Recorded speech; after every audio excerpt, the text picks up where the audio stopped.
Hi, my name is Mark Walker. I'm the editorial director at the FinTech Times, and today we're here at Seamless. Today we've got a great interview for you with Mohamed. Perhaps you give us a quick introduction of your role and your company. Thank you. My name is Mohamed Imtiyaz. I lead the business development and go-to-market for the MENA region. And glad to be part of the interview today, Mark. Nice Wonderful, thank you.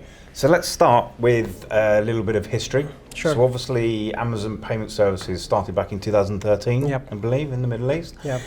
What was kind of like the idea and the reasoning behind that sort of starting and the foundation? Absolutely. I think Payfort, it was called back then, was one of the first fintechs actually in the MENA region, right? And that's when the Su group of companies was one of the largest e-tailers in the region, which later Amazon acquired. And I think when they wanted to process payments and give a seamless experience to their customers, and they went out in the market and figured out we don't have a payment service provider who could satisfy our needs. And that's when they said, why don't we build our own, right? And that's how the genesis of Payfort happened. And then once they were doing good, then they said, why can't we now externalize this and probably monetize this business, right? And that's how great businesses like AWS started back in Amazon. And that was the same thought process. In the same sort of way, effectively, it's kind of like, we need this solution, we're going to build this solution. Exactly. Oh, we've now got this solution, why don't we offer it to others? Absolutely. So effectively, it's gone through a journey of actually being a payment service for themselves to now effectively a payment services provider. That's now working. Yeah. And you're in quite a few territories now. Exactly. So what happened after that? So after the Su acquisition, so after Amazon acquired, we basically wanted to augment this business with all the expertise Amazon brought in. So Amazon processed trillions of dollars across the world, right? And there are a lot of payment expertise from people, from process, from technology. So we got the best of the minds together, we got the best of technologies, and then we saw, okay, can we augment this team with all our expertise and bring it to, let's say, the Amazon global standard, but maintain a local heart, right? So that you can serve the local markets. And that's when we invested on people, product, technology over the last 2-3 years. And we rebranded as Amazon Payment Services and then relaunched in the market. So right now we are in 8 markets, and Saudi Arabia, UAE, and Egypt being our largest markets. And we do plan to expand further into the region as well. Okay, it's really interesting. Obviously, SMEs and merchants are really at the key of your sort of business model. Yeah. How do you see their sort of challenges in each of the regions, or the 3 key ones that you mentioned? Yeah, absolutely. I think if I look at we serve the entire merchant spectrum, basically starting from SME to enterprise, right? So we have thousands of SME merchants, and we have hundreds of enterprise merchants, which ranges from airlines to insurance, e-commerce players, etc. But one thing is quite common among the merchants in these sectors, and that's what we believe is our key input to our business as well. So the first one is selection and payment methods. So basically, as a merchant or as a business, I want to offer as many payment methods my consumers want to pay with, right? So that we call that as selection. And then we have convenience, right? So basically, it has to be very seamless. It has to be very convenient for the customers to pay, as well for the merchants to come on board to our platform, right? And the third one is mostly on reliability. Right, so this is a very critical infrastructure that we are providing for businesses. If payments goes down, your shop is shut, right? So you need to have almost pretty much 100% uptime. You need to have high success rates, because the customers have taken the pain to come till the checkout, and now you can't afford to lose them at the checkout, right? So on these key pillars is pretty much what we try to innovate, right? So keep providing more payment methods, keep providing better convenience and frictionless experience, and at the same time have a very high reliable platform. So these are the key pillars which I see pretty much as similar across the entire merchant segment. Okay, it's interesting.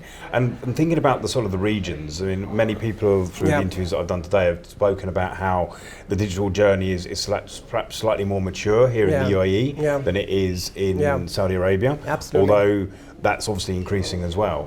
From the merchant's perspective, have you seen quite a move from sort of cash-based payment systems to requiring more of your services? No, absolutely. I think each market in the region is at different maturity levels, both from an infrastructure point of view and even from a customer readiness point of view. And I think especially Saudi Arabia has I think made like huge strides. I think the recent reports suggest like almost there's a growth. I think the share of the contactless driven is close to like 90% transactions, right? So I think in each of these markets, while the infrastructure is still developing, what we as payment service providers are trying to do is enable that cash to online journey, both for the consumers and merchants, better and seamless. Like for example, to take an example, let's say me as a cash customer, I don't have access to credit, right? And if I need access to credit, I need to go get a credit card, and I might not be eligible for a credit card. That's how we have buy now, pay later in Egypt, like for example. So we were one of the first providers of buy now, pay later in Egypt because we saw that critical need, and that took off, right? So I think as Amazon, our philosophy is to work customer backwards and try and understand what are the customer's aspirations and how does that map with the merchant's need, and then provide that solution. Really interesting. Obviously, mentioning various things like buy now, pay later, we could do a whole interview just on that. I think the whole day actually. I think we'll steer clear of that one for now, Absolutely. if that's okay. Absolutely, yeah. So obviously we're here at Seamless. You've been speaking on stage. What have you been talking about on stage, and what have been the sort of summaries of what? Yeah, absolutely. I think even like Peter and a few of my colleagues were speaking at Seamless. A couple of topics is how are we envisioning the future of payments, right? And how can we as payment service providers and merchants provide better experience for our customers? Like few of the topics, like what we are trying to envision is basically how in the future, how does payments look like, right? And how do we need to be ready now? For example, my personal belief is payments is a means to an end, right? So you're going to shop online, you enjoy the shopping, right? You don't really enjoy paying. Like your anxiety level actually increases when you're about to hit the payment. Like, oh my God, my card is gonna get accepted, gonna get declined. And you made a lot of, for example, you're booking an air ticket. That itself is a painful process, right? And then you're taking the customer to another painful process of making payments. So we're trying to envision that payments needs to be as invisible as possible, but at the same time with proper authentication and security, right? And that's how some of the innovations that we have done at Amazon, like just walk out technologies, like you go to a supermarket, you pick up and then just check out, right? You don't have to stand in the line. So we are envisioning our future as more invisible, like payments need to be as invisible and take out payments actually from the entire customer experience.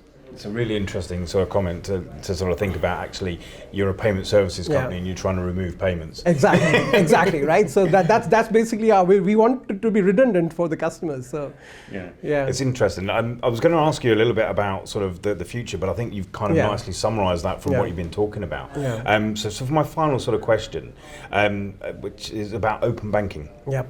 Yeah. Obviously, the Kingdom of Saudi Arabia is looking into that quite heavily at the moment, and things are moved on quite significantly in, say, the UK and Australia. Yeah.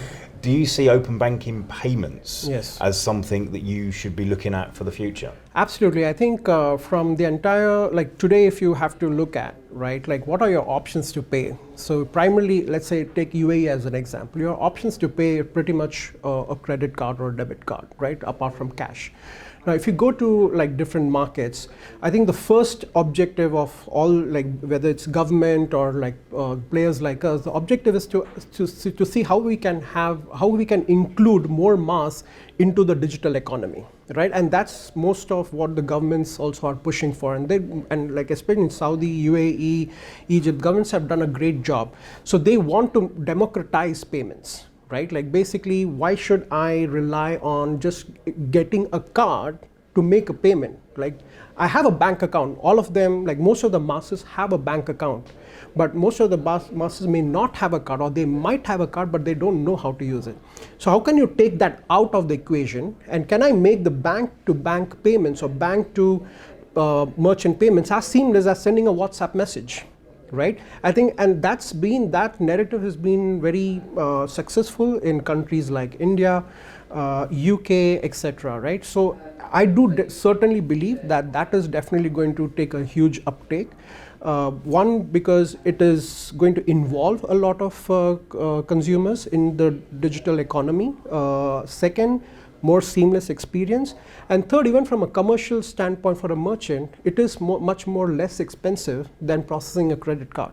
So I think all of this, if it comes together in the right way, it's going to really transform how you and me are going to make payments in a couple of years. Absolutely. Well, thank you very much for taking the time to speak with me today on Seamless TV, powered by the FinTech Times. Thank you so much. My pleasure. Wonderful.